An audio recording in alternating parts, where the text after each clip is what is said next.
recently, GUcast has been getting out on the road a bit and bringing the GUcast flavour to a number of live events. We've done some debates, we've done some industry webinars, and most recently we got together with our gold partners Johnson & Johnson to support a really good educational event they run here in Australia every year called Prospect.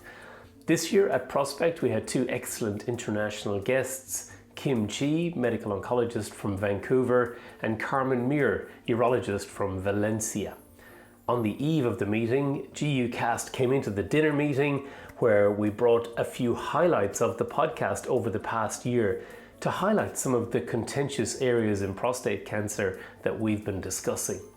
We invited Kim and Carmen along with national guests Marlon Pereira, urologist from Melbourne, and Steve Begbie, medical oncologist from Port Macquarie, to join the panel and to respond to some of the highlights that we played from GUcast over the past year or so. So we're going to replay these discussions in this upcoming couple of podcasts, and we will separately have some interviews with Kim and Carmen and a few other guests who attended the Prospect Symposium. Thanks again to our gold partners Johnson & Johnson for supporting this, and we hope you enjoy this GUcast live event.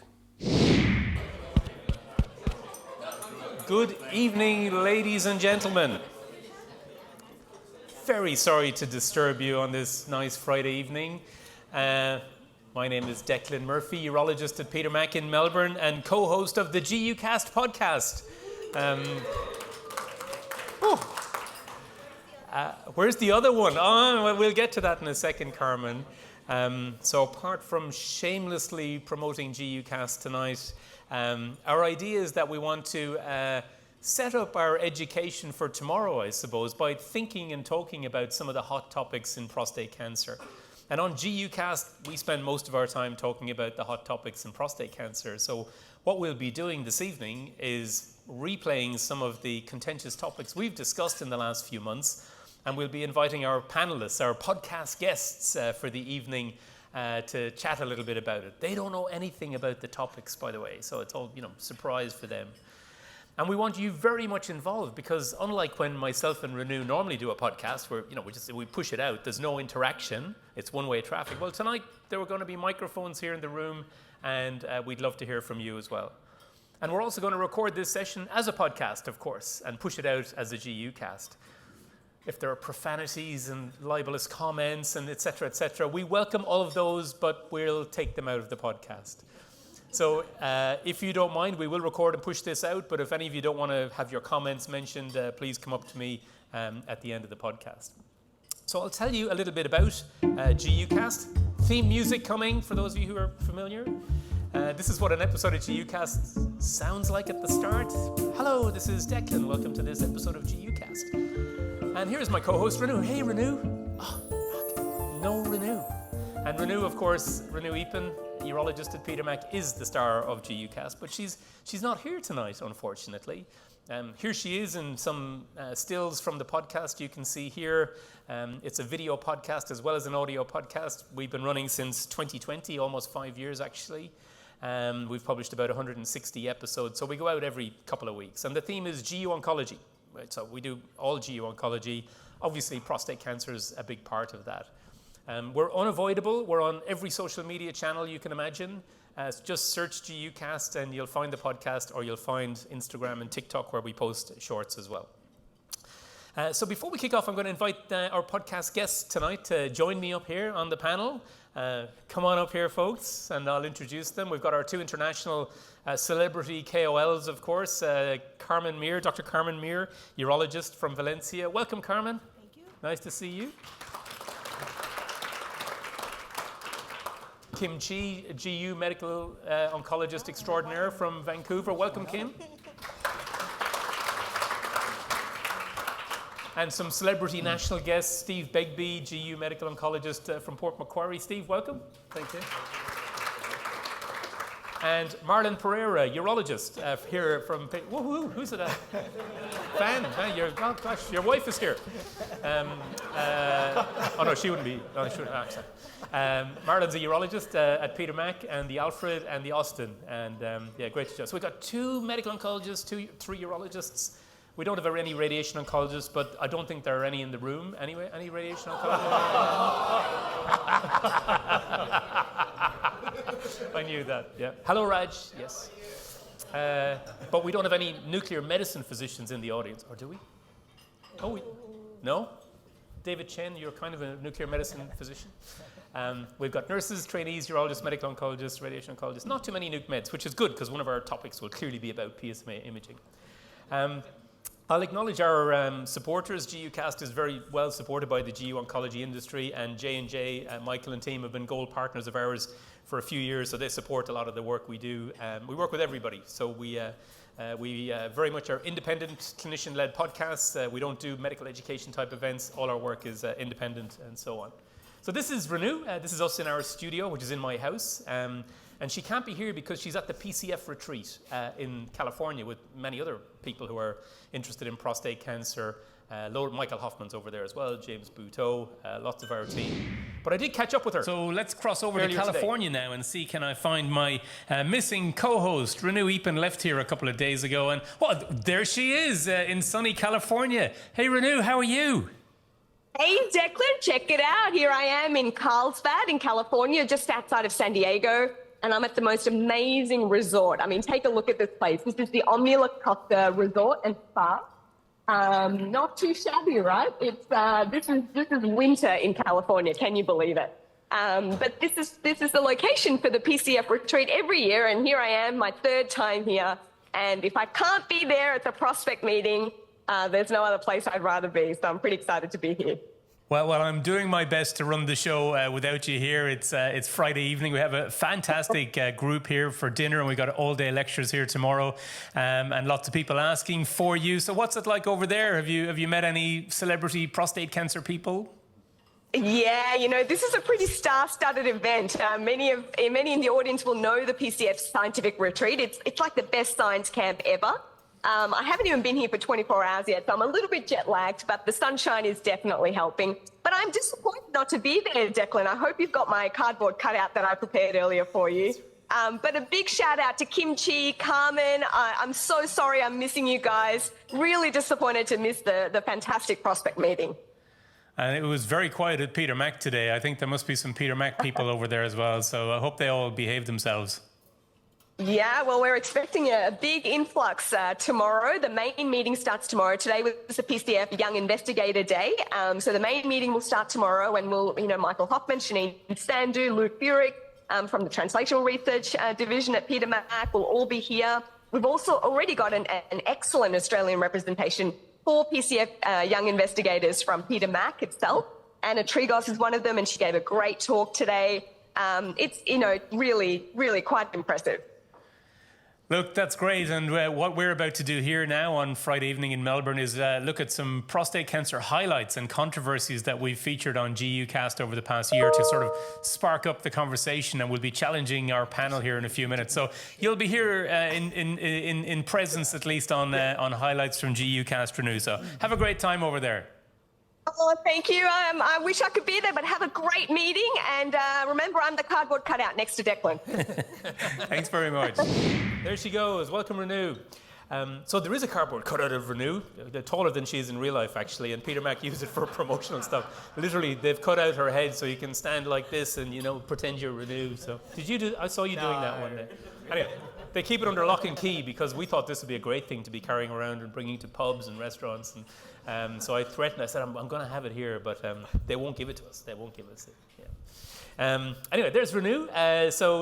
She's a great part of the podcast. She's the star of the podcast, actually, really. So we have 5 topics that we want to chat about over the evening. We're going to do 2 of them now and then break for dessert, let the panel recharge, recover, and we'll talk about the other 3.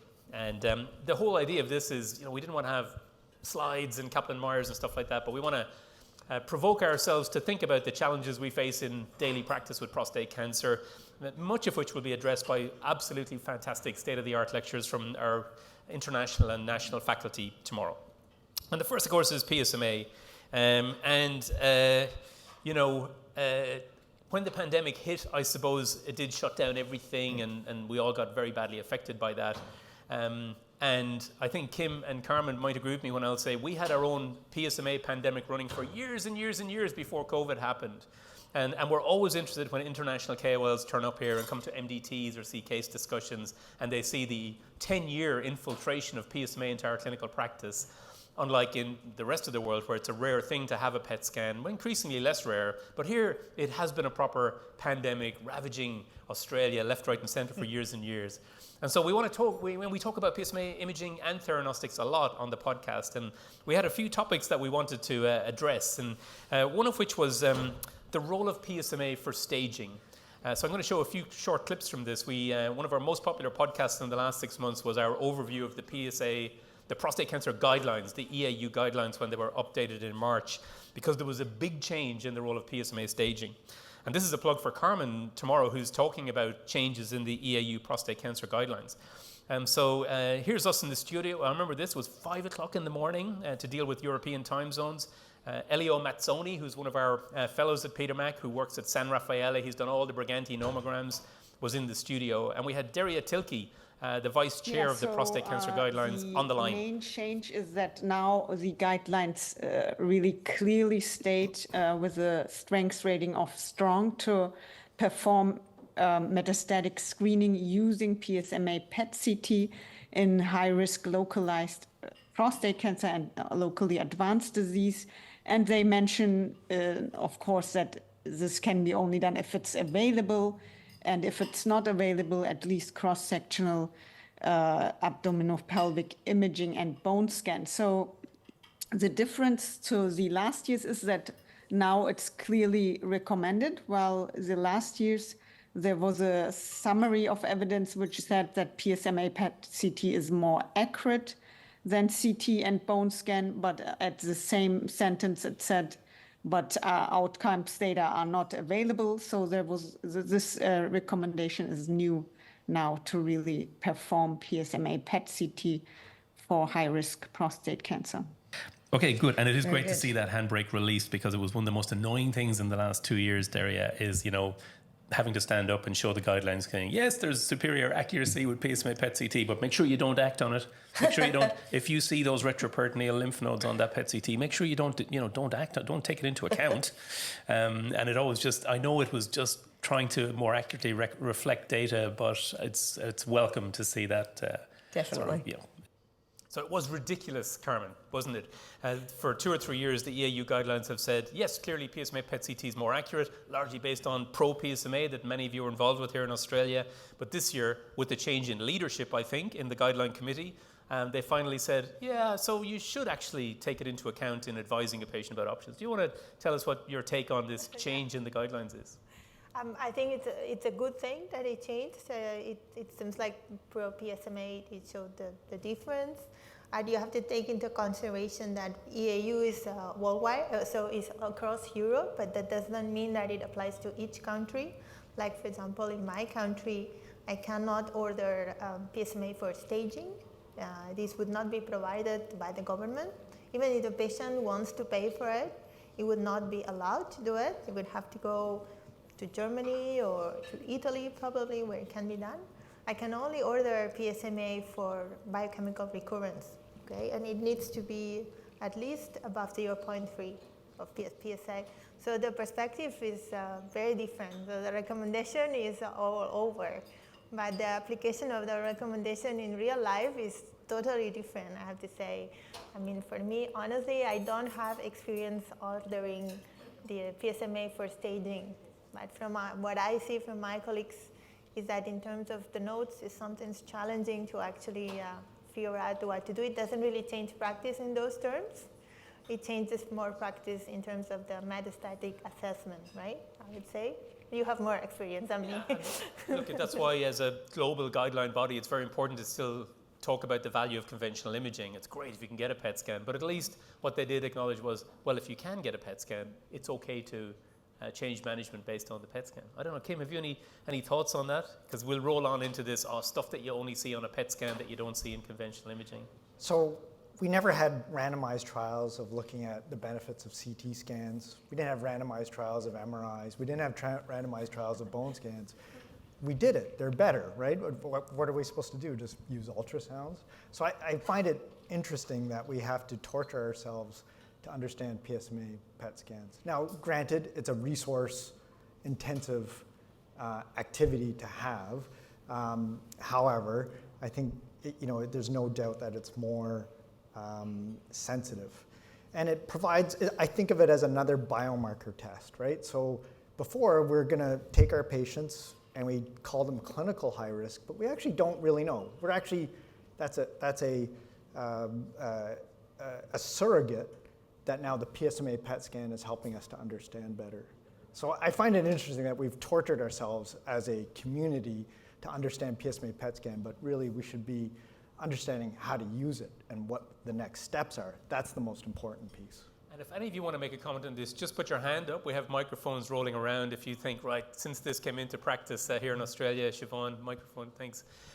This has been nothing but a frickin' nuisance, or it disrupts things. And while a microphone is coming here, on a webinar recently, we looked at what proportion of newly diagnosed patients in Australia are getting a PET scan, because it's been reimbursed here for a year and a half for all intermediate and high-risk cancers. So there are about, in 2023, 18 or 19,000 of those cancers. How many of those do you think had a PSMA PET, Marlon? Are we talking all comers with any cancer diagnosis? The ones that qualify for the funded scan, which is your newly diagnosed intermediate or high risk in CCN, or at least in 3+4 even. It's been based on pro-PSMA, really. Except pro-PSMA didn't include 3+4s, but they still approved 3+4s. But then it was that funding was based on pro-PSMA data, no? It was, even though we didn't include 3+4s. Yes. And the answer is, so of 18 or 19,000 intermediate and high risk, 23,000 of them had a PET scan. So it's, of course, because you'll do more scans to say, well, those ones are metastatic. And so every single newly diagnosed intermediate and high risk prostate cancer in 2023 had a PET scan, basically. I wasn't going to guess 120%. Yeah, so there you go. That's a bit of an Irish thing. Siobhan, yeah. All right, so it's very interesting. So and then GU medical oncologist, yeah. Oh, sorry. Yeah. So if we look, there's retrospective data on the so-called M0-CRPC as staged by conventional staging, and we know PSMA PET basically said more than 90% of them had metastatic disease, full stop. We've got the pro-PSMA data showing, like, you were allowed, as you've said, to get the PET scan on looser criteria, but then, like now, how we stage people at diagnosis with PSMA PET or not is on the pro-PSMA data. And then, like, you sort of forward roll that to people who've had a prostatectomy and they have PSA recurrence post-prostatectomy plus or minus nodal resection, depending on the pattern wherever you are. And on the RADAR B study, salvage radiotherapy before the PSA gets to 0.5, based on conventional scanning, is an important thing, 0.5. But that's conventional scanning. How about where you have got people who've got complete resections, R0s, and PSMA PET staging is negative? So which of that group should have salvage radiotherapy? And then, of course, some people go, oh, we will use ADT with salvage radiotherapy, which, as you know, is going to make the PSA go down. What do we do? What is the impact on that group? And I think that I just need to raise that awareness with regard to RADAR B, which is an Australian study, and salvage radiotherapy in that setting with the change in imaging. So this is part of the chaos and disruption of PSMA imaging. And over tomorrow, I think, especially for our international guests, you'll see it. This is the lived experience of everyone who does prostate cancer in Australia. It's ubiquitous. And look, deal with it. It's more accurate. It's not just the stage migration. It also corrects the false positives, etc. And we're not going to answer those questions tonight. it's a whet the appetite. But Steve, another guest we had on this year was Axel Merseberger, a very nice guy. He's a urologist from Lübeck, very experienced in the management of metastatic prostate cancer, has been involved in many of the trials.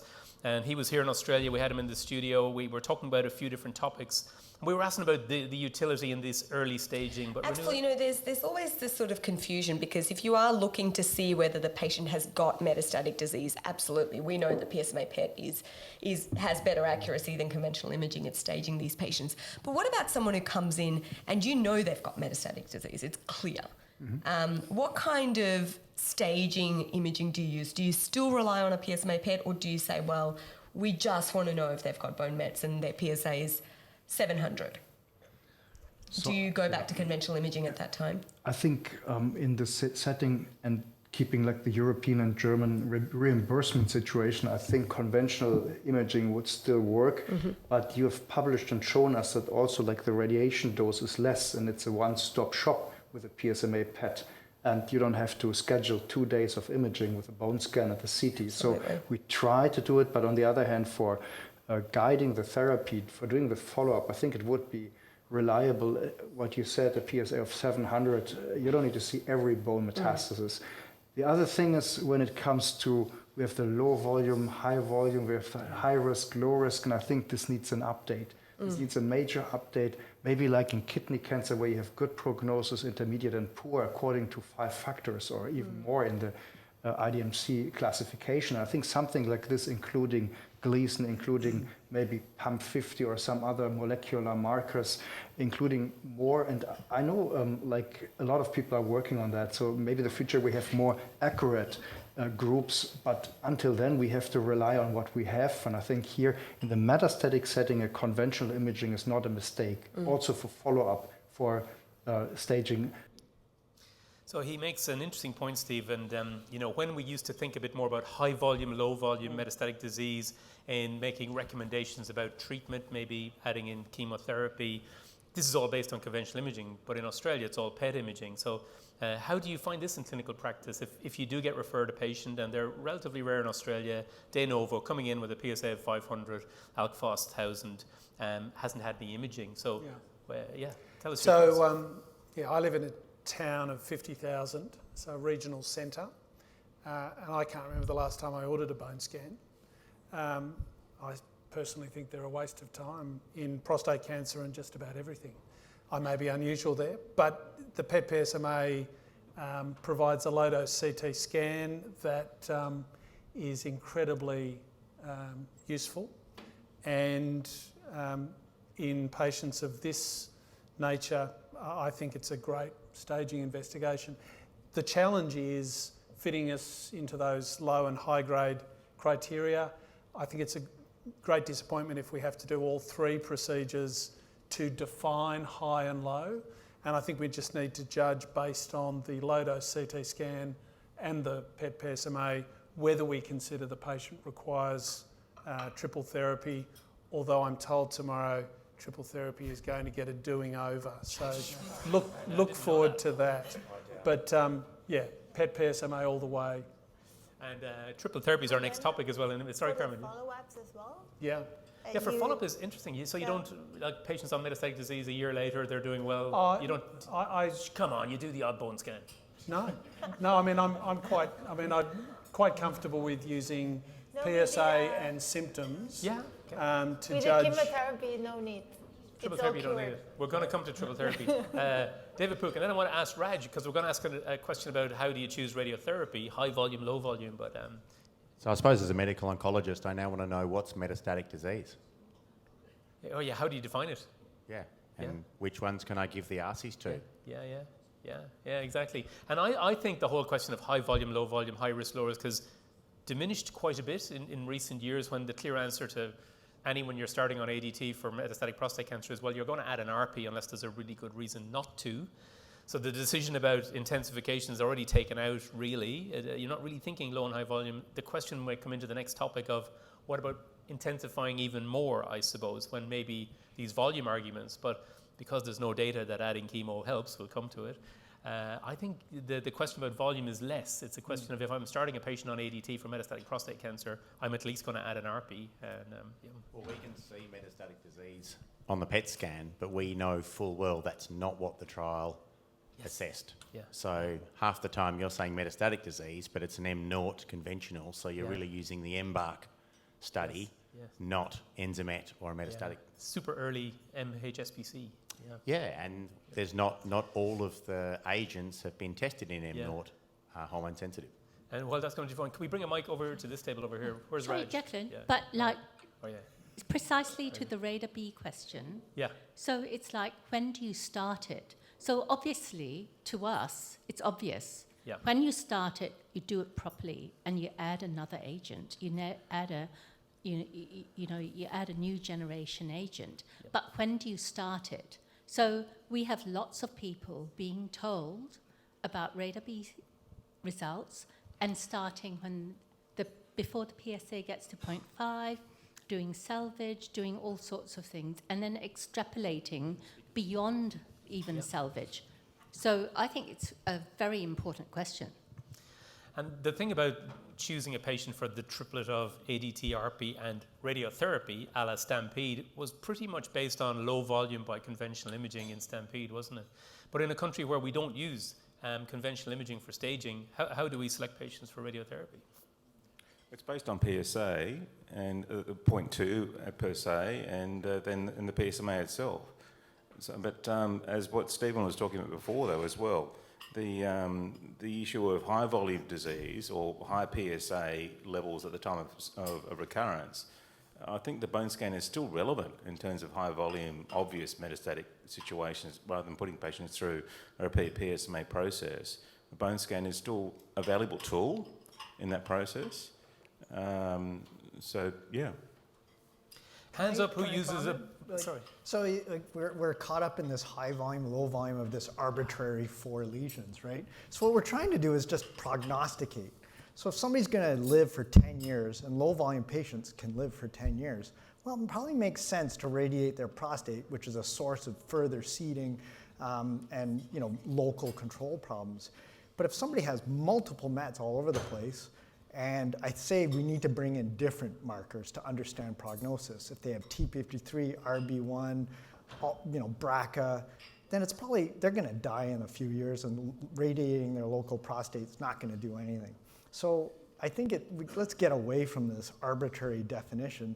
And if a guy has multiple PSMA PET lesions, are we really going to bother radiating his prostate? And I think we do radiate a lot of prostates, Raj, don't we? We tend to give the patient the benefit to say, look, that's probably low volume. It is a Stampede, probably will benefit patients. That's right. We do, but we have to sub-select out, like what Oncologist said now, for those exact reasons. That's right. Very good. Did you want Sorry. Sorry.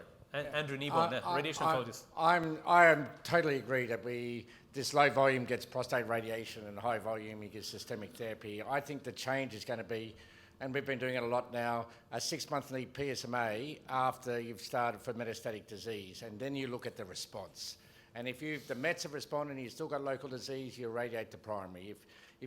And you find discordant responses, and you find some Mets that don't respond, then you can zap those. So I reckon this PSMA 6 months into your systemic therapy will guide treatment rather than high or low volume.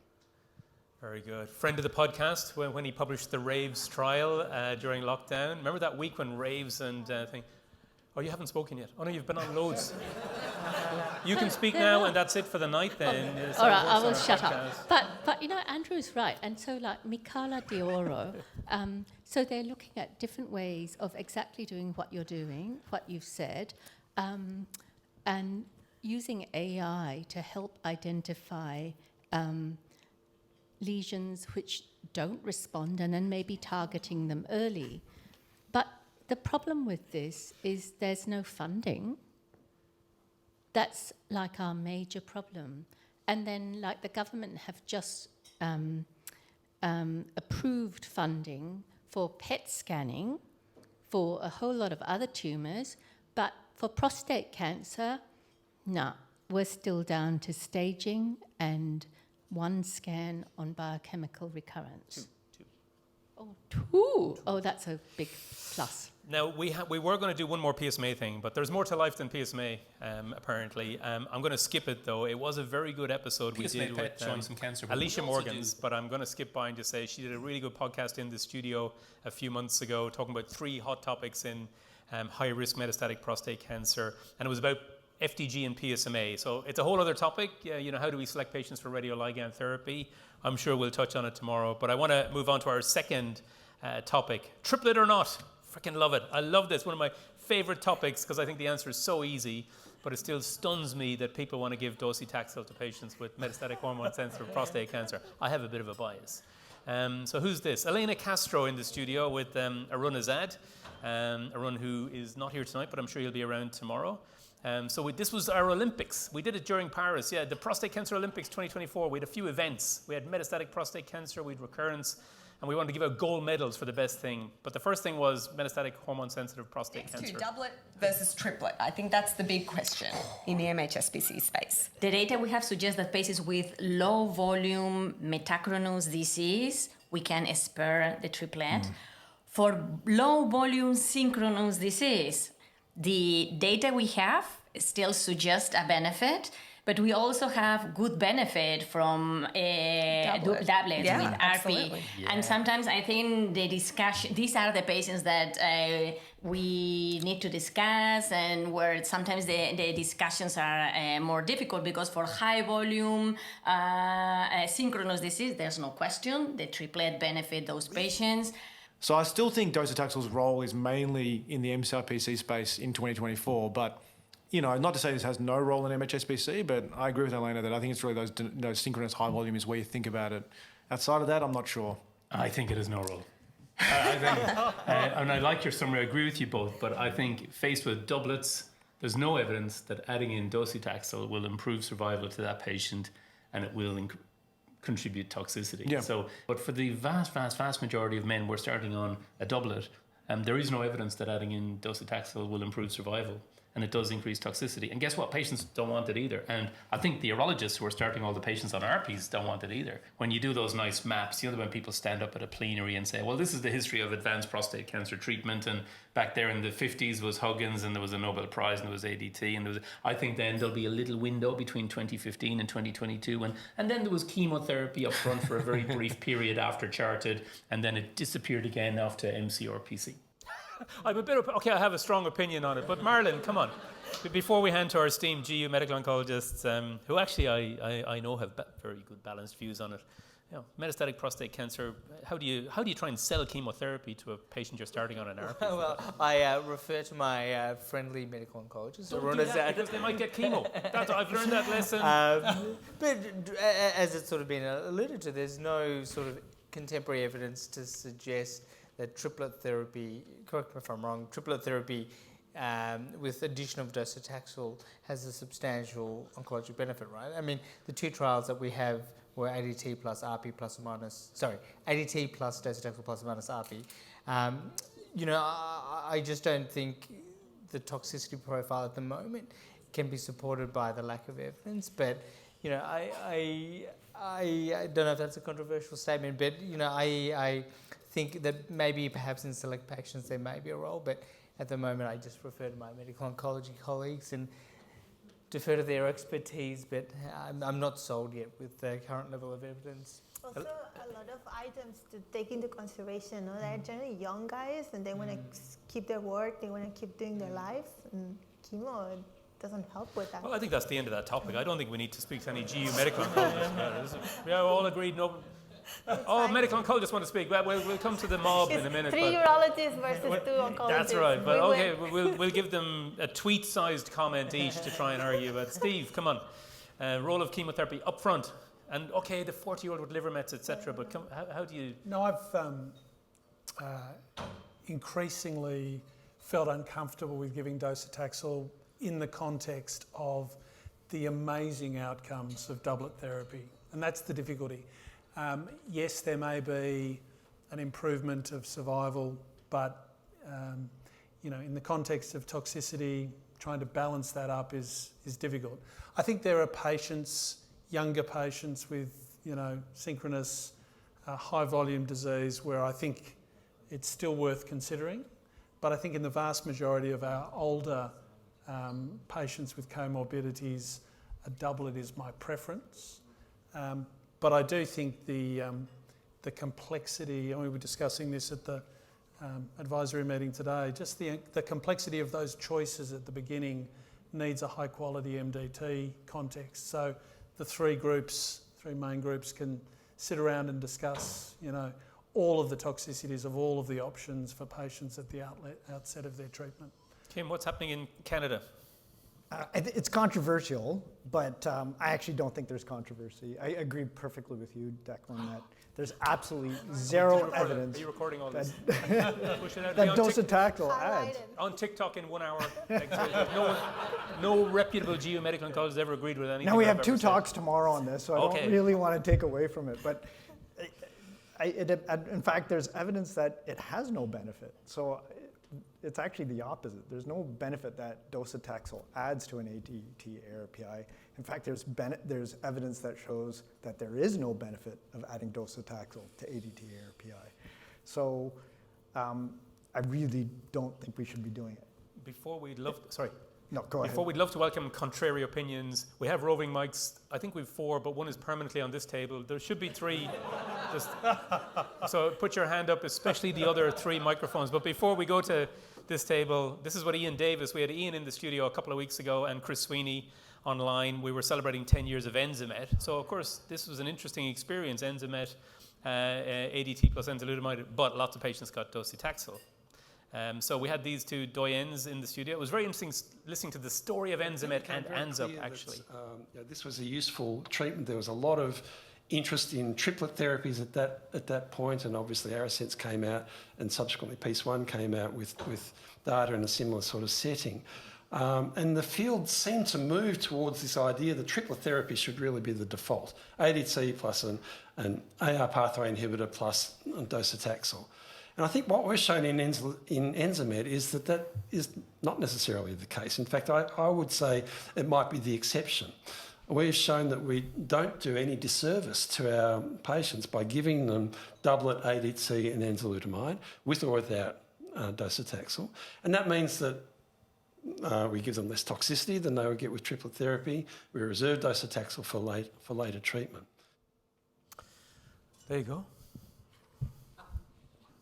Couple of points. I definitely don't think triplet therapy is for everyone. I don't think there's anyone in the room that thinks it's standard for everyone. It probably is the exception. I would say that. Any other questions in the room? Sorry. You're still going. Sorry, David. Stampede compared abiraterone to docetaxel. I mean, they are completely equivalent. So I don't think that there's a problem with docetaxel not working. I think it comes down to tox. And I would say, we talk about our fantastic results with Upfront. It is PSA dependent, right? And Titan's probably the best example. If you look at the patients who got their PSA down to 0.02, amazing results. Like, who's going to give docetaxel in that setting?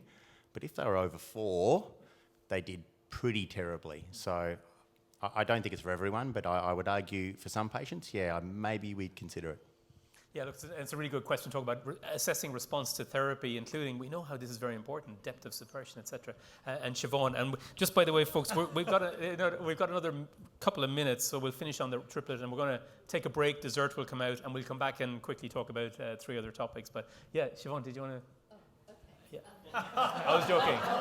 All right. So if you remember and you go back, so like we have to look at different toxicities and like what you have. If you go back and you look at Stampede, remember Stampede had a study of ADT and docetaxel versus ADT alone versus ADT and abiraterone versus ADT alone.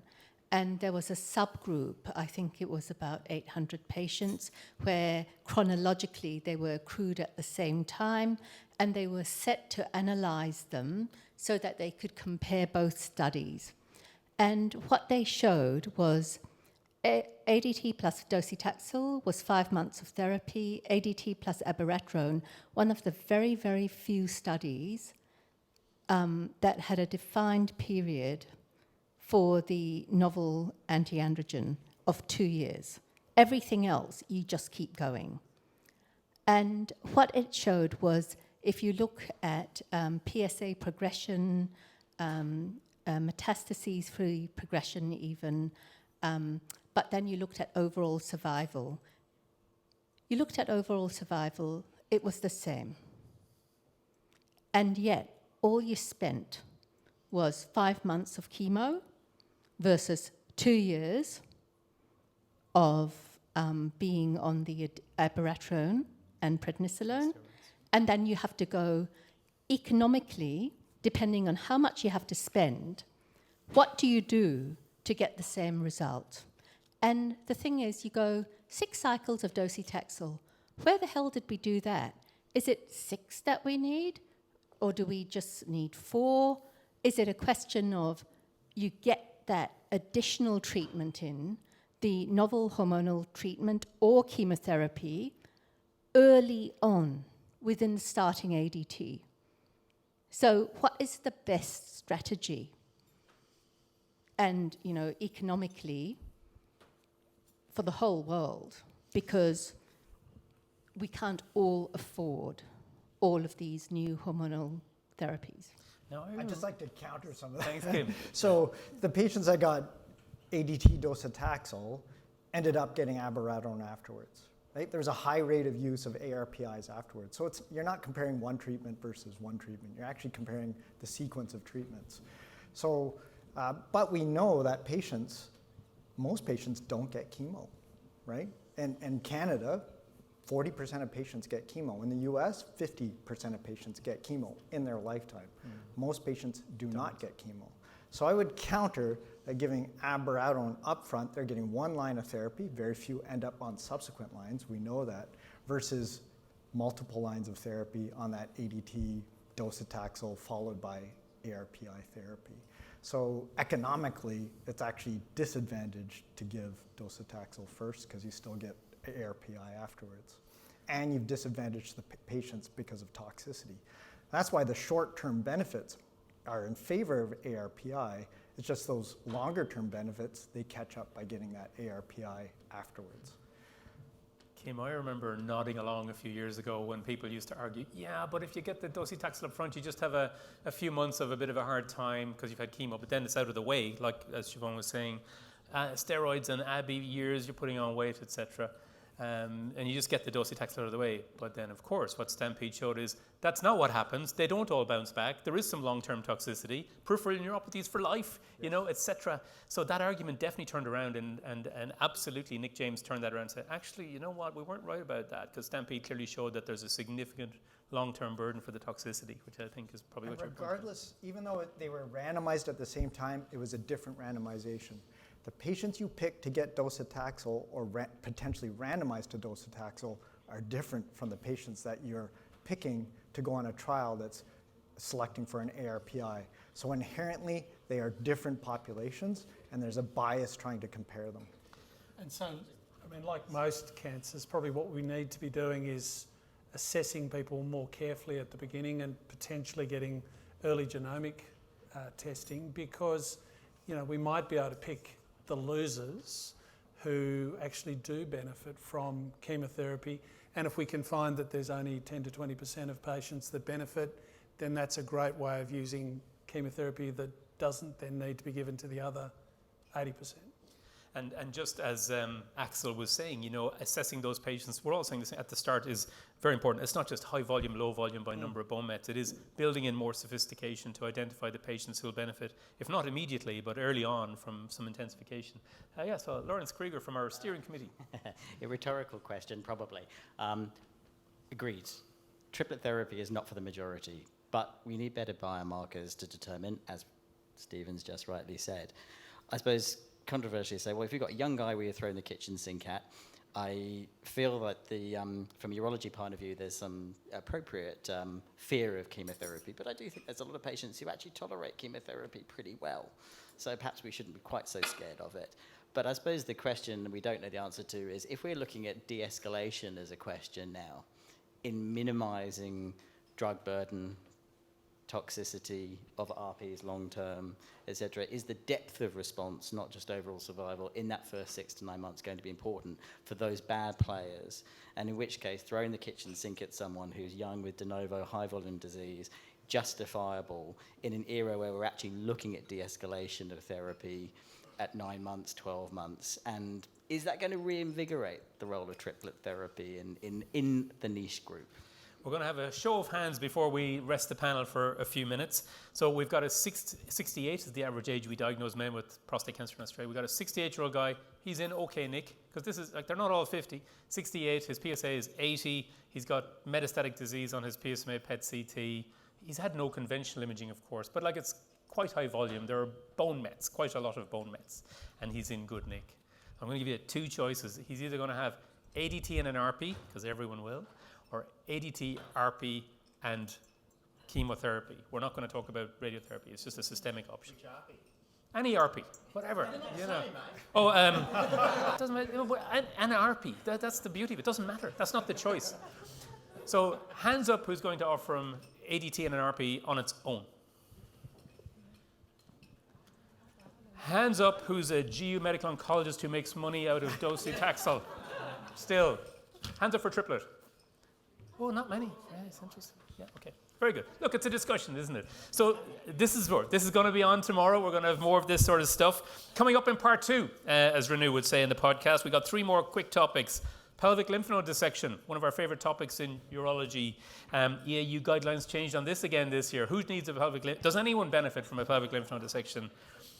RP switch, the mother of all control arms in metastatic castration-resistant prostate cancer, is a favorite topic on GUcast. And we want to talk about RP switch. What do we really think about that as a control arm? And finally, instead of doing more, do less. We had some really good podcasts this year talking about de-escalation, and this is on tomorrow, very important. When can you stop? When can you de-escalate in prostate cancer? So these 3 are coming up after your dessert. So round of applause, please, for our panel for part 1 of our special GUcast. Thank you. So that's part 1 of our GUcast event at the Prospect Dinner Meeting. Part 2 is coming up in the next podcast. It will include discussions on pelvic lymph node dissection, the RP switch control arm, which remains very controversial, and de-escalation strategies in prostate cancer. Coming soon in your podcast feed.